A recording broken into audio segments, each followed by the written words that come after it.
Here's the key on this. Don't major in minor things. If you take up major time to do minor things, I'm telling you, you'll be behind the curve constantly. Here's what we learn in sales training. What's major time and what's minor time? Here's minor time, thinking about prospects. Here's minor time, making lists of prospects. Here's minor time, keeping books on prospects. Here's minor time, going to see the prospect. Here's minor time, evaluating the prospect after you've been there. That's all minor time. Here's major time, in the presence of the prospect. That's major time. And if you took a look, if you're in sales and you took a look at a week, you'd say, my gosh, I'm spending 90% of my time on the minor stuff and so little time on the major stuff in the presence of.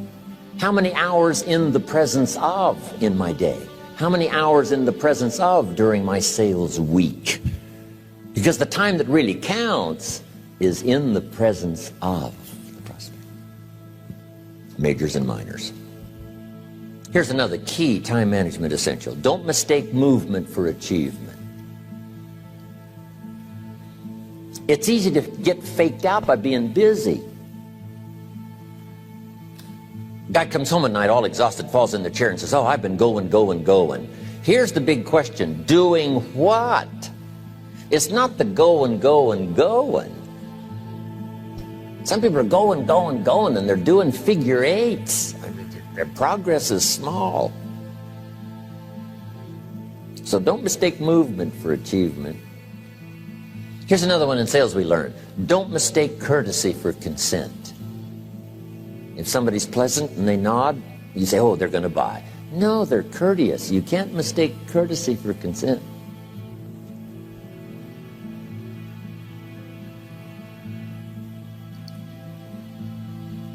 Now here's a big one, concentration. I had to learn this. All those years ago, I'm in the shower trying to compose a letter. Found it turns out to be a strange letter.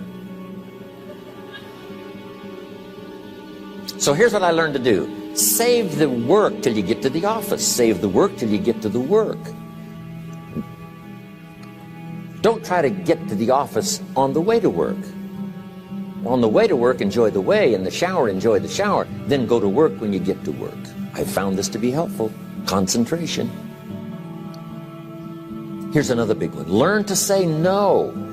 I'm telling you, in such a social society we have now, it's so easy to try to be a nice person, saying yes to everything. Find yourself overloaded. Now you got to call and make the, well, gosh, you know, all the time it takes to back out of something that you said yes to too quickly. Here's what might be better. I don't think so, but if that changes, I'll call you. Little things you can use not to overcommit yourself. My friend Ron Reynolds says, don't let your mouth overload your back. It's a good one. Now here's a big one on time management. When you work, when you play, don't mix the two. Don't work at play. I used to take my family to the beach and I would bring my briefcase.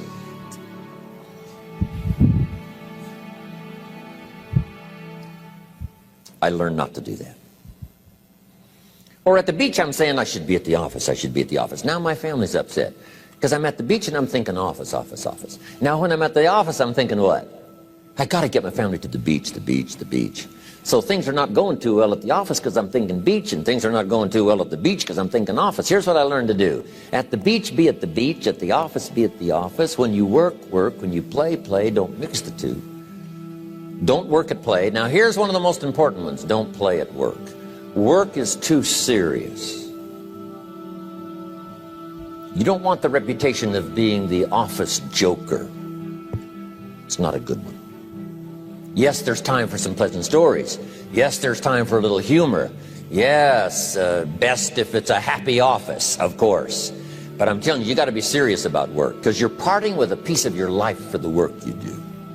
Your work costs you a piece of your life. Here's what it's called. Serious business. Not grim, not unhappy, but serious. Key. Don't play at work. The old expression, I don't think we use it anymore, horse around at the office. Play around, play jokes, play tricks. No place, not at the workplace. At the beach, yes. At the bar, yes. Somewhere else, not work. You've got to treat work with all due conservative passion, because it's leading you to your future. Here's another key phrase: all work is good. You may not like your job, but if it's the stepping stones to get you to where you want to go, you got to appreciate your job. You don't have to have a passion for your job. Here's the ultimate passion: a passion for incredible success in every department of my life. That's the passion. But don't look down on some menial job you have to do to finally get you to where you want to go. No job is menial. No job is not, no, every job is noble. Training life for pay, making a contribution to society. Next, analyze how you are. And if you have some weaknesses, if you can't, doesn't seem like you can change, here's the key: get it covered. I used to keep promising myself I'd keep the books, keep the books, keep the books. Finally, I gave that up. And back then, it only took me an extra 50, 60 bucks a month for some accountant to keep the books. I said, no, I'm going to save the 50 bucks. You can't believe what I started losing in productivity because I tried to save the 50 bucks. So the key is, a lot of the time you can stay like you are, but just make sure you get it covered. Okay. Next, beware of the telephone and all other systems of communication, especially the telephone at home and systems of communication at home. And here's one of the best lines I've got for you for the weekend: let all communication systems serve you, but don't let them intrude. When it comes time to have dinner with your family, you shut off all systems, unless the ones that can take messages silently. Don't let the phone ring. Don't let anybody intrude, come through the front door, nor the back door, nor through the telephone or any other device. So you can't reach John and his family when he's having dinner. The President of the United States couldn't get through. If you develop that kind of a reputation, father, mother, when we have dinner, when we're visiting and have this time with our family, nothing intrudes. So don't let these clever little devices keep intruding. You've got to have a place that's sacrosanct, it's valuable. You don't let anything in for that period of time. Okay. Isn't that good advice? Excellent advice. Here's the next one. Read all the books. You know, I've only got a few notes here on time management, but if you've got some particular challenges, you run a big organization, a big corporation, you've got some challenges, there's plenty of books. Now, here's what's next. Just be more alert to the things that might be stealing your time. Here's why. Time is like capital. You can't let someone steal your seed corn. You can't let someone steal your capital. And you can't let someone steal your time. You must designate your time. And some of the time that you designate, you must not let anyone steal. Casual time, you might let someone intrude and steal a little bit and take a little bit, but not serious time. Key. Next, one of the great time management savers is to learn to ask questions up front. Sometimes you talk to somebody for an hour, and then you ask questions and find out if you would have asked those questions up front, you could have saved yourself an hour. Asking questions up front helps you to get to the problem now. But if you just launch into some discourse, you might waste 30 minutes, waste an hour, when here's what you should have been talking about. After you finished an hour, you say, John, what's really the problem? He said, well, it's something personal. See, that's what you should have been talking about this whole hour. Key. Next, learn to think on paper. Now we're going to take a break. Some ways to think on paper. One, we've covered one. Solving problems. Take it out of your head and put it on paper. Another one is setting goals. Making these lists we've already started. Here's another good way to think on paper. It's a projects book. Each person you're working with and each project you're working on, get a loose leaf binder and a tab and some pieces of paper behind the tab, and do a little continual summary of how it's going between you and that person and between you and that project. I call it a projects book. It is so useful to me. But what's going on between you and this person? When you last got together, what did you talk about? And you got a few notes there. Here's what we talked about the last time we got together. Now when you get together again, you can review that so you'll know better what to talk about. When the president gets ready to travel and he's going to meet some important people, guess what they bring him? All these briefing books. Right? The last time you were with Khrushchev, Kennedy is informed. Here's what he said and here's what you said. Kennedy said, oh, that's valuable. I need to remember that. If a person is important, it's worth a little running account. You might even have a projects book for your children. Here's what's happening between me and my child. We've talked about this, and we've talked about this, and we've talked about this. Next, a day timer. Keeping track of all of your appointments. You know, mine is all filled with, when to catch an airplane, and when to do a seminar, and when to sit down and have a conference, all the rest. Next is a game plan. If you've got a house and the insurance is going to come due and some other things are going to come due, you just put it on a spreadsheet and make sure it's taken care of. Key phrase, take things out of your head and put them on paper.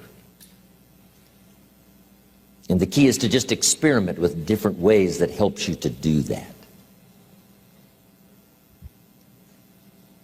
Now here's the last one, thinking on paper, and that's to keep a journal. One of the things I'm known for around the world, have been now for 39, 40 years, is keeping a journal. Now my journal is not it's not necessarily it's not like a diary. It might be part diary. I'm flying over Ireland and I write down a few little things that impress me. Today I met this person. Wow, what an extraordinary event. Today I conducted this seminar in Rome. 1,000 people stood up and sang for me. I've got a little bit of a diary in there. But here's what primarily your journal is for. Collecting good ideas. A journal is to collect good ideas on your health, good ideas for your business, good ideas for your future, good ideas for time management. Because I used to take notes on pieces of paper and torn off corners and backs of old envelopes and restaurant placemats. And I threw all this stuff in a drawer. It did not serve me well. I finally learned to get a bound copy, right? And just keep a journal, right? If I was here, I had my journal, I'd be taking notes, right? These 2 days in my journal. Now, if you're caught without your journal, you just take the notes when you get back home. You put those notes in your journal, throw the paper away. Because we don't usually go through paper to review. But see, my journals now make up a significant part of my own library. My journal's all reserved privately for my children and my grandchildren. Can you imagine what I've collected over the years? It's unbelievable. There are 3 treasures to leave behind. I think you've already got those notes, right? Here they are. Number 1, your pictures. Don't leave the event unrecorded. It takes only a fraction of a second to say, here's who I was with.